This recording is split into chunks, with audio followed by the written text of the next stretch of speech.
So let's start talking about some actual infertility topics. And a lot of people don't realize that the male is a huge part of infertility nowadays.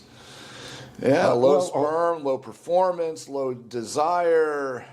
It goes on and on. It always was, but maybe now coming due, right? Maybe we're focusing more as we should have been, maybe focusing in the past. Right. And so it's hard to tell. I know people talk about sperm counts and morphologies and these parameters getting worse over time. And it was hard to tell. It's just, are we looking harder? Are our microscopes better and whatnot? But I think it's pretty clear that we'll just call them semen parameters are decreasing, at least somewhat worldwide. Yeah, it is hard, I think, to make those distinctions. Yes, there's definitely been some studies that said that these numbers are declining. Other studies that say, well, maybe not. Maybe the stuff that we were looking at in the past wasn't as accurate as we thought it was, and there really isn't this decrease. Yeah. Whether there truly is or not, it's at least worthwhile to say, okay, let's make sure that it's not. If it is, what are we going to do about that? How can we, help prevent further deterioration in the future? Right. And there's an expression called a canary in the coal mine, and I find in the Midwest people don't know what that means. In Pennsylvania and the East Coast, the old coal mines, way back when, immigrants would come off the boat and they would take the most dangerous job because it was something, and they would go down the coal mine with a canary or a little bird in a cage. Yeah. Were they petting it? No, it's breathing 200 times a minute, and if there's poison gas, that bird's going to keel over. It's like, wait a minute, there's poison gas here, let's get out. Yeah. Right? That's an early or bellwether. There's different expressions for this. And in some ways, semen parameters are the canary in the coal mine of a man's poor health. I think that there is something to that. So we've known for many years, for example, that guys who have an abnormal semen analysis are more likely to be diagnosed with testicular cancer. Right. Or any cancer. Really? Yeah. We have guys come in, they have a cancer, they need to freeze sperm before chemotherapy, and not infrequently there's no sperm there, and it's because he's been sick for a long time. Yeah. Diabetics is another one. When we have guys, sometimes couples have infertility because of guys who have erectile dysfunction. Right, there's performance. They can put it in, it looks good in the cup, but it's not working in the bedroom. But erectile dysfunction is another, canary in the coal mine for cardiovascular disease. These guys are more likely to have heart attacks and strokes. So we have a couple that comes to see us for fertility, and we say, okay, listen, but on the way out, make sure you schedule an appointment with your cardiologist because this might be predicting that. Yeah.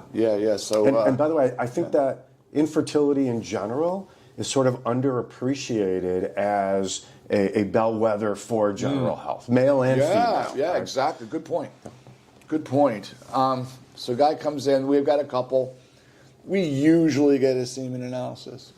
There's a new company now, and some guys are reluctant to do it in our facility. We have a lot of cute names for our facility where this happens.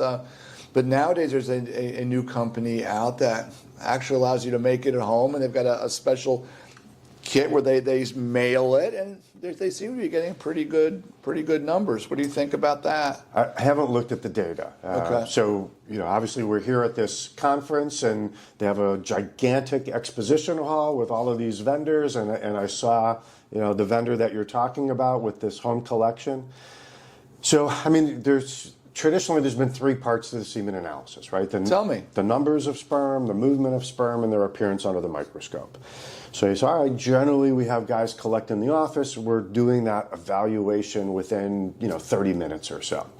But now you have a guy who collects at home. He puts it into some special container. He sends it through the mail or some other means to a location where they then do the analysis. So now you have maybe 24, 48 hours, or even possibly more between collection and evaluation. Right. So you say, all right, these three different parts of the analysis. Are the numbers of sperm going to change in 24 hours? No. So you could probably get a pretty decent count. Will the appearance or shape of the sperm change after 24, 48 hours? Again, no. And we'll talk more about morphology because, as you know, I have a video on that. A good one. The one thing, though, is the movement of sperm. So you're looking for a certain percentage of the sperm moving, and more importantly, you're looking at the percentage of sperm that have fast forward movement. We call that progressive motility. So how does that 24 to 48 hours impact that? Well, we know that is going to change, that after a while, sperm will slow down. Eventually, they'll die and stop moving completely. So then they'll say, well, we have a special formula, a media, a solution that you put the sperm in that will keep those sperm healthy and moving.